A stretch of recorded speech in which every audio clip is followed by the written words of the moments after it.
Skeletons of the Marital Closet by Tang. Chapter 1951. After leaving, Shawn covered his mouth and let out a cough gently. Only when he reached the restroom and closed the door did he dare to let loose. He could not stop. Shawn turned on the tap, letting the sound of water mask the sound of his coughs. He covered his mouth with one hand, and the other was propped on the sink, as he supported his body weight. After a while, Shawn stared at his hand. There was a red smear on his palm. Shawn's brow furrowed deeply. How could there be blood? Was he coughing up blood? Immediately, alarm bells rang in Shawn's mind. Shawn had been coughing on and off. He got better sometimes, and it got worse sometimes. There was not a clear pattern. However, it was weird that his coughing had escalated to this point, where there was blood. Shawn did not dare to look at the blood again, quickly rinsing it away with water. He raised his eyes, looking at himself in the mirror. He had silver hair and a handsome face, with fine lines at the corners of his eyes. It was not obvious but added a mature charm to him.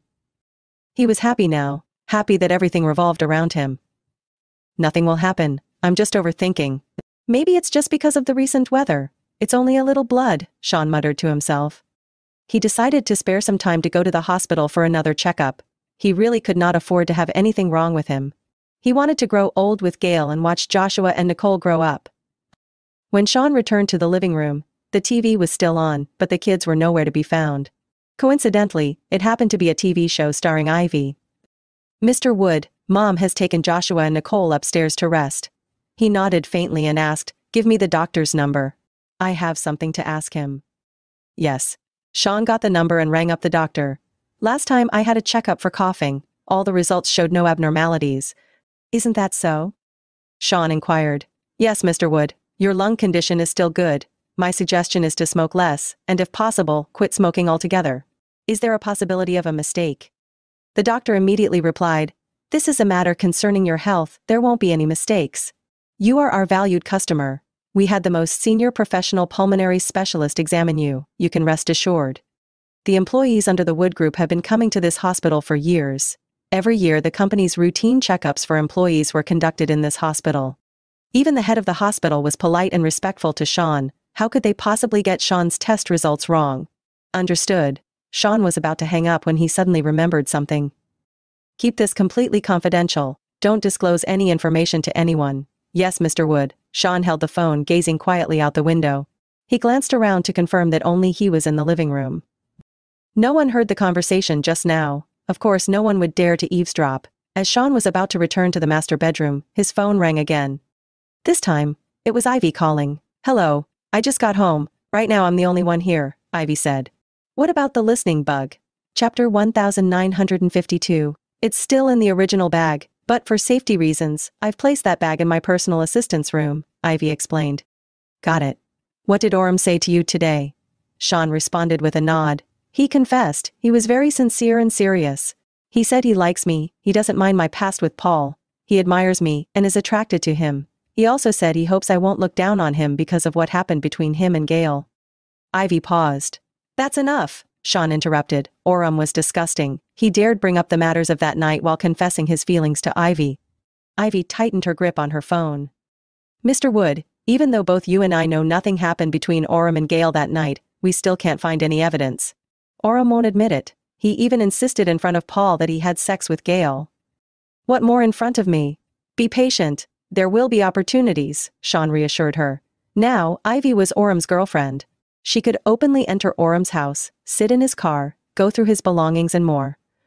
She should not be too worried about getting evidence sometime soon, given that she had that level of access. She should only be worried for her personal safety. "Be careful yourself, stay vigilant. You can take your time to find evidence, don't rush and expose yourself by accident.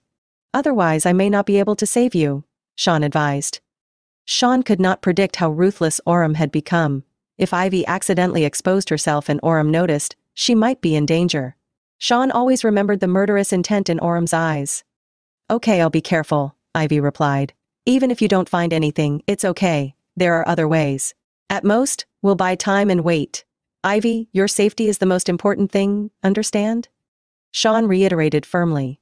Hearing Shawn's repeated and stern warnings, Ivy smiled bitterly. "Mr. Wood, are you worried that Orem might want me dead?" "Yes. You will be in grave danger," Shawn stated firmly. Ivy said in a determined tone. If it comes to that, I'll choose to go down with Orem. Her resolute tone caught Shawn off guard. Going down with Orem? That was a dangerous thought. Shawn was about to speak, but Ivy beat him to it. Just kidding, Mr. Wood. She chuckled twice, but Shawn did not think it was a joke. Ivy, if you have that thought in your mind, then I'll send you away now. I won't let you stay in Sea City. Orem's mistakes aren't worth risking your life. His tone was serious and cautionary. Why are you so concerned about me, Mr. Wood? Because you're Gale's friend. If something happened to Ivy, Gale would be heartbroken. Ivy laughed dryly. So that's why, actually I guessed, I'm really envious of Gale. She's so lucky and blessed to find true love, to be together for a lifetime. Shawn furrowed his brow. Ivy suddenly sounded a little emotionally unstable. But he could not help her. His tender comfort was only reserved for Gale. Married men have to have boundaries. Chapter 1953. What's more, Shawn had already warned and reminded Ivy, so he simply listened quietly. Mr. Wood, do you know that when Orem saved me today, my heart almost stopped beating?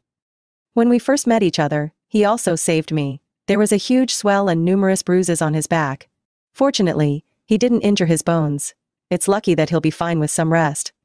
I felt so heartbroken. Why did he risk his life like that when he clearly doesn't love me? Ivy took a deep breath. Mr. Wood, was the accident planned? She asked, holding her breath, quietly waiting for Shawn's answer. She needed an answer. Even though Ivy had already guessed, she was not ready to face the truth. However, asking Shawn for an answer was like seeking torture. Shawn never beat around the bush when he spoke. To ask like this means you already have an answer in your heart. Why ask me? Shawn replied. Heh, you guessed right, so don't hold on to any expectations or illusions. Ivy's heart sank completely. There was silence on the other end of the phone. After a while, Ivy murmured, Yes, that's right. Mr. Wood, thank you for being so straightforward and waking me up. Why would she be moved by his actions today? Knowing he did not love her, knowing he was just using her, she still foolishly got involved. The descent into despair was terrifying. What was even scarier than descending into despair was seeing oneself fall into it, eyes wide open. Ivy had acted in movies for several years and had never encountered accidents during ceremonies. Accidents could happen while shooting fight scenes or water scenes, but ceremonies generally were safe. Cameras were mounted very securely, for safety reasons to prevent them from falling and injuring people, but more importantly, because the equipment was very expensive. I won't disturb Mr. Wood anymore. Ivy sighed deeply. I'll contact you if there are any other developments. I can't contact you too frequently to avoid exposing myself. Shawn said lightly. As I've said before, you're a friend of Gale's, I'll take care of you. Let me remind you again, don't fall in love with Orem. It's still early now, you can control it, turn back as soon as possible. Gale advises me to get along with Orem, and you advise me not to fall in love with him. Gale is still in the dark for now, unaware of Orem's true colors, but you and I both understand very well. Yeah. He's simply a devil. He could never have feelings for me, not even a shred of love. But I, knowing all his true colors, can't help but fall for him uncontrollably. Ivy replied. Perhaps, that was how women were. They could fall for someone knowing they should not. Women love until it hurts, until it tears their hearts apart, then only realize the pain. Ivy, your only way out is to find evidence, to uncover Orem's true colors, and witness his downfall with your own eyes. Apart from this, any other thoughts are unnecessary. Chapter 1954. Shawn was teaching her to be tough. He wanted her to not be soft-hearted or emotional, and definitely not to fall in love. Finally, Shawn added, Think about how Orem didn't hesitate to hand you over to Paul. That should calm you down. Ivy's heart tightened. The call ended. Ivy still held the phone to her ear, lost in thought for a long time. Shawn's words were sharper than a sword. Remembering how Orem used her and Gale to set her up, then pushed her into Paul's arms to have her raped filled Ivy's heart with hatred again. Orem treated her as a pawn he could manipulate at will. He never considered her when he passed her to Paul. So, she would not forgive him. Why did she have to fall in love with such scum? Orem, Orem. Ivy gritted her teeth. Even if I love you, I will make you pay for what you've done. You're not worthy of my love, you're not worthy of me. My body may be dirty, but my heart is 100 times cleaner than yours. She curled up on the ground, hugging her knees, trembling all over. She was falling into despair, but she knew this was just the beginning. Shawn put away his phone and went upstairs to the master bedroom. However, the master bedroom was empty. Where was Gale? He was used to her sitting at the dressing table, doing skincare or lazing on the bed. The empty bedroom made Shawn very uncomfortable. His throat started to itch again. Fortunately, at this moment he stopped after a couple of coughs. As soon as he turned around, Gale walked in from the doorway. "You're coughing again. Did you catch a cold?" she said. "No, probably just too dry. Then I'll turn on the humidifier." Gale kindly turned on the humidifier, and a mist rose into the air gently. Watching her take care of him like a virtuous wife, Shawn could not help but reach out and wrap his arms around her waist, pulling her into his embrace. "What are you doing?" Gale patted his hand. "You're always so clingy, just want to hold you." "Just hold me? Nothing else?" Gale asked. Shawn asked in return, "Do you want me to do something else?" Her face flushed. "Just holding you after all, you need some rest too," Shawn said. Gale turned around and looked at him. "I feel like something's been off with you all day." "Really? You seem absent-minded, like you have something on your mind." Gale raised her hand and touched his forehead. "Look, you've been frowning all day, there are wrinkles." She gently touched his forehead to smooth his wrinkles out. Shawn had to lower his head and bend over because of their height difference. "What are you thinking? If you're willing to tell me, I'd love to listen. If you don't want to, it's okay, I know you'll handle it." "You just don't want me to worry?" Gale asked. After being married for a while now, Shawn could easily read her moods, and in turn, she could easily see when he was worried. Chapter 1955. However, Gale was not accurate. He almost always guessed correctly, while she relied on luck. It was also because Shawn was too good at keeping his emotions in check. "Nothing much, just some company matters. I saw Orem and Ivy together again today and felt a bit odd," Shawn said. In reality, those were not the things he was worried about. What lingered in his mind, refusing to leave, was the sight of that blood in the palm of his hand. It was blood. He knew what coughing up blood meant from a health standpoint. "What were you feeling odd about? Don't you wish them well?" Gale asked. "Of course, but..." Gale looked at him. "But? Gaily." After some thought, Shawn decided to gauge her reaction. "Do you think Orem really likes Ivy?" He confessed, pursued her actively. What else could it be if not love? Ivy doesn't have anything he desires. On the contrary, if there's anyone who's marrying for benefits, it would be Ivy. But Ivy isn't the type to chase after benefits. So, they must love each other. Gale's response was straightforward. Only with liking, only with love, could the two of them be bound together. Shawn asked, "But how long has it been since Natalie passed away? How long since you two became friends again?" People move forward, they look ahead. When the right person appears, everything that happened before suddenly doesn't matter as much. Shawn smirked, tightening his arms around her. "My Gale, you're such an optimist. Believe in love, believe in goodness. But if Orem and Ivy break up, would you still believe in love?" Gale playfully punched his chest. "Don't say such mean things. They just got together today, and you're already being pessimistic." Shawn pursed his lips, then bent down to lift her up. "All right, let's not waste time talking about others. Come, let's shower," Gale exclaimed, then quickly hooked her arms around his neck. "But didn't you say we're resting tonight?" "Yes, but we still need to shower, right?" Shawn headed straight for the bathroom. Together, Gale nestled in his arms, blushing shyly. "My Gale, even after decades you'll probably still be this shy." "I can't match your boldness. A man needs to be bold to win over his beloved woman." They went inside the bathroom and continued their playful banter. Orem sat in his study, expressionless, the bright lamp casting a pallor on his face. A private detective stood at the other end of the desk. He asked, "You've been investigating Ivy lately, what have you found?" "Mr. Lefting, everything seems normal with her." "Is that all you have to report?" Detective replied. "I really haven't found anything weird with MM's Park. She spends her days on set filming, then returns to the hotel, and goes back to the set the next day. She's always accompanied by assistants and staff." "Did she spend any time alone at home recently?" "No, Miss Park's life is very routine. I also checked her call records, and I didn't find any frequent calls with anyone, except for work-related matters," the detective answered. Chapter 1956. The detective pulled out a call record and handed it to Orem. Orem glanced at it. His sharp eyes caught Shawn's phone number. "Ivy called Shawn?" He then looked at the date of the call, and it happened to be the same day Ivy touched up her makeup in his office restroom. In other words, after Orem sent Ivy home, her first action upon arriving home was to call Shawn. Orem glanced at the duration of the call. It lasted a full half-hour. Orem slammed the call record onto the table, his expression changing abruptly. "Did she hear anything?" "She seemed clueless and in love with me." "But why? Why did she talk to Shawn for so long? And why was it on that particular evening?" "Placed a bug in Ivy's bag, but I didn't hear anything." "Could it be that she found the bug? Does she know everything?" Has she been pretending all along? This realization filled Orem instantly with rage. If it was true, then Ivy could not be allowed to stay. A woman who could be duplicitous was a woman to fear. The detective's face showed a hint of fear when he heard Shawn's name from Orem. It was well known that in Sea City, even the most renowned detectives would not take any cases related to the Wood family. Otherwise, not only would their detective career be jeopardized, but their very lives might be at risk.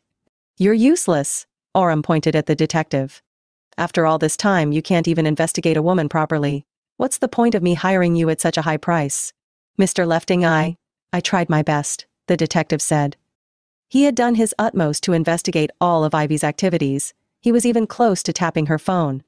"If Ivy did hear my conversation with Paul that day, then all her actions in front of me these days were fake." That was right, he almost forgot. She was an award-winning actress. Ivy almost managed to deceive him. He thought he was scheming against Ivy, but perhaps Ivy had been plotting against him all this while. "Mr. Lefting, calm down. Calm down." The detective swallowed hard. "It's just a call record, it doesn't mean much. Even if you confront Miss Park now, she'll have countless reasons. For example, she was discussing work with Mr. Wood, or she was chatting with Mrs. Wood on Mr. Wood's phone." Orem sneered. "Yes, you're right, but she could have done it at a different time. Why did it have to be that evening? She was obviously in a hurry and wanted to contact Shawn immediately." "Mr. Lefting, this evidence isn't sufficient. It'll let Miss Park know you're on to her, it'll alert Mr. Wood too." Bang! Orem's fist hit the desk again. After repeatedly taking deep breaths, Orem looked up at the detective. His gaze was sharp and ruthless. This was not the graceful gentleman Orem used to be. "Then tell me, can you find any other evidence?" Orem asked. The detective's brain spun rapidly. In their line of work, not only did they need strong investigative skills, but they also needed the ability to adapt to any situation. Especially now, since Orem was to pay a handsome sum. Chapter 1957. He also had to do this job properly, to satisfy his client. After all, detectives had ethics. After thinking for a moment, the detective said, "Mr. Lefting? I just heard you say that you placed a listening bug in Ms. Ivy's bag?" "Yes. Did this bug pick up anything?" "Nothing at all." It was precisely because the bug had not worked at all that Orem was so angry. After he put the bug in Ivy's bag, it was as if it had disappeared without a trace. The detective immediately thought of a solution. There are only two possibilities. 1. Miss Ivy hasn't discovered the bug yet, she just happened not to take that bag. 2. Miss Ivy tampered with the bug. Orem countered, "How can I determine if it's case 1 or case 2? It's simple. You retrieve the bug and take it for fingerprint analysis, see who touched it, anyone who touched it will leave fingerprints. If she had no idea there was a bug, then her fingerprints definitely wouldn't be on it," the detective replied. Orem paused. Then he slowly smiled. "Not bad, that's a good idea. That was how it would be done." Seeing Orem finally smile, the detective also breathed a sigh of relief. Finally, Mr. Lefting was satisfied. "So, are you going to retrieve the bug for fingerprint analysis yourself, or should I do it?" the detective asked cautiously. "I'll do it." Orem had quickly figured out how to handle this. He did not consider Ivy a formidable opponent. If Shawn could not do anything to him now, knowing what he had done, what chance did Ivy have? Unless that day in the bathroom, Ivy recorded his conversation with Paul. However, if Ivy had recorded it, she would have used it as evidence long ago. Why would she continue to associate with him, even agreeing to be his girlfriend? "Leave, report back to me if there's anything." Orem waved his hand, his expression slowly returning to calm. "Yes, Mr. Lefting." The detective breathed a sigh of relief secretly. Although the pay was good, it was no walk in the park to get it. Orem looked down at the call records in his hand and tore it up directly. He chuckled repeatedly, muttering to himself, "Evie, I intended to let you live. After using you, I could have let you return to your previous life and continue being a glamorous female star. After all, you've helped me a lot. If you insist on going against me, even teaming up with Shawn to come after me, well, then do not blame him for being ruthless." It was the weekend at Orem's home. The butler directed the servants to clean the house meticulously and prepare snacks. They were getting ready to receive guests. His house had been quiet and deserted for a while. Chapter 1958. The butler thought to himself, a household needs both a master and a mistress to truly come alive. Just tidy up this bit, there are still water stains. The flowers aren't fresh enough, go get another bouquet. Orem sat on the sofa observing it all, but his mind was elsewhere. Today, he had invited Ivy to his house. Shawn and Gale would also bring Joshua and Nicole over. It seemed like an ordinary gathering, but he had long made arrangements in his mind. Mr. Lefting, is there anything else that doesn't meet your satisfaction? Since Ms. Park hasn't arrived yet, we still have time to tidy up. The butler asked. Orem replied lightly, is it necessary to welcome Ivy with such grandeur? She's your girlfriend and who knows, she might be the future mistress of this household, the butler said emphatically. Orem chuckled. Seeing his indifferent demeanor, the butler could not help but wonder, did Mr. Lefting not like Miss Park? But then, why were they together? Of course the butler dared not ask. Furthermore, Mr. Lefting, Mr. and Mrs. Wood are esteemed guests, and the Wood children will also be coming. I need to ensure the house lives up to your reputation, the butler continued.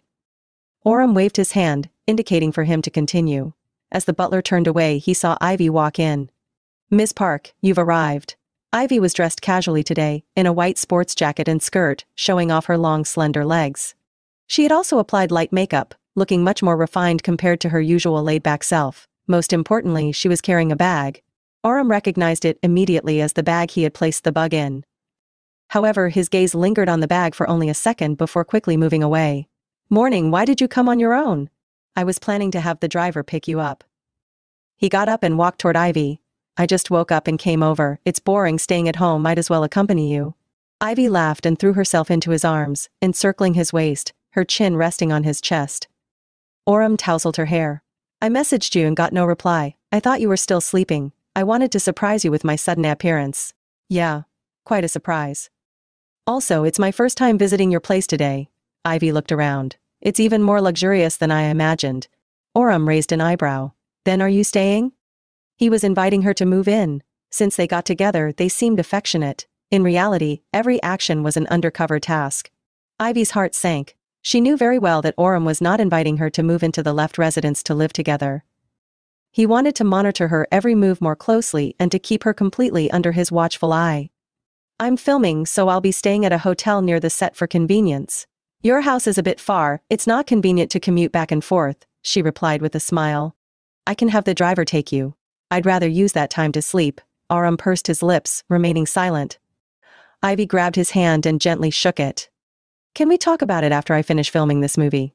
Okay? He nodded. Chapter 1959. He casually took her bag and handed it to the butler, then led her to the sofa. The butler took the bag for safekeeping while gesturing for the other servants to quickly leave the living room, so as not to disturb Orem and Ivy. Soon, there were only the two of them left in the living room. Ivy wore a sweet smile on her face, completely embodying the charm of a woman in love. To be honest, as long as she did not think about Orem using her, this relationship was actually quite perfect. Orem was a qualified and caring boyfriend. He was attentive and considerate, he would send good morning and good night messages, and he would solve any problem she had promptly. Uncle Orem! Suddenly a child's voice came from outside the door. That was how Joshua was. You would be able to hear him before seeing him. He was very cheerful and quickly ran into the living room. Wow. Joshua was the first to see Ivy and his eyes widened instantly, not blinking. Hello, are you a fairy? Ivy was stunned for a moment, then smiled so much her eyes crinkled. A fairy. It's the first time someone has called me that, she said. Which girl would not like being called a fairy? You really are a fairy. You're so beautiful. You're 10,000 times prettier than on TV. Joshua continued to stare at her. He eagerly approached Ivy. Hello fairy, I'm Joshua Wood, nice to meet you. Can you hug me? Or maybe I can hug you, Joshua said. Ivy asked, why did you ask me to hug you first? I want to sit on your lap, you smell so nice and you seem to be glowing. Beside them, Orem asked, Joshua, what did you say your name was? Joshua Wood. Uncle Orem, I changed my last name, it's the same as Shawn's. Nicole continues to use Mommy's last name, he replied. So that was how it was. Orem felt a twinge of displeasure, although he expected that Joshua would naturally have Shawn's last name. Orem just felt that Joshua Warm sounded more pleasing. At this moment, Shawn and Gale also entered the living room with Nicole in tow. Orem suddenly invited them, and Shawn did not know what he was up to. However, Orem's reason was irresistible. He invited the whole family to dinner. Besides, Joshua and Nicole really wanted to see their uncle left, they had not seen him in a long time. So Shawn and Orem would meet each other head-on. Nicole said, Joshua, why did you run so fast? We couldn't catch up with you. Nicole, come here, let's look at the fairy together. She's so beautiful. Joshua was very excited and quickly called Nicole over. Shawn was speechless. He could not believe his son was a flirt and would like to look at beautiful women. However, he could not blame Joshua. It was man's nature. Gale shook her head helplessly. He's a sweet talker. He's not usually like this, Shawn retorted.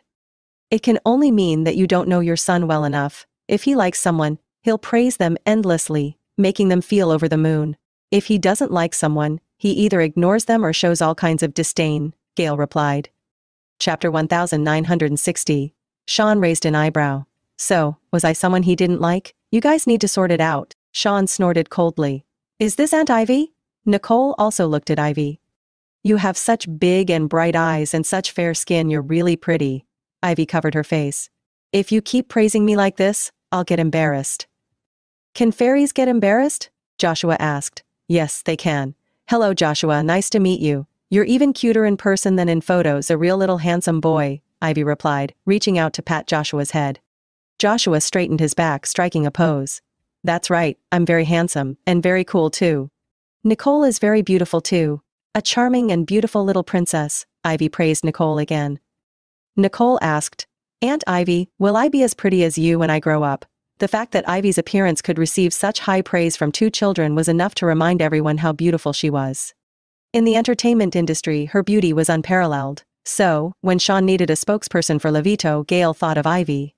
The family truly shared the same tastes. When Nicole grows up, she'll be even prettier than me, Ivy said with a smile, pinching Nicole's cheek and lifting her up. Your voice is so sweet, like honey. I wonder which lucky boy will marry you in the future. Joshua saw this, and quickly opened his arms. Aunt Ivy, me too, me too. Shawn could not bear to watch anymore and turned away. It sounded so undignified coming from a male.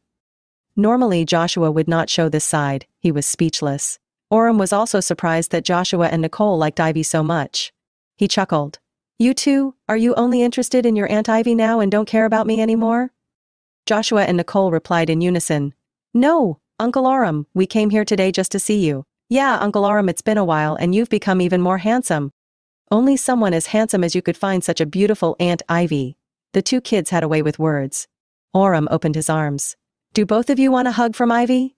She's a girl, so she doesn't have as much strength. Who wants a hug from me?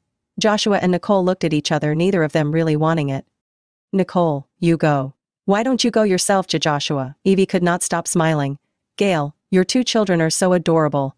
I envy you even more. Having them around you every day, chattering and bickering must be so blissful. Gale replied, it can also be very annoying when they get noisy. How can that be? They're well-behaved and fun. You've only just started to get to know them. You'll find out soon enough. I didn't expect you to be quite fond of children, Gale said. Ivy nodded. They're so cute, of course I like them. You can have your own. Get a move on, Gale teased, winking. Ivy's smile froze for a second, but she quickly regained composure. Orem withdrew his hand, sighing repeatedly. You say you miss me, but actually none of you do.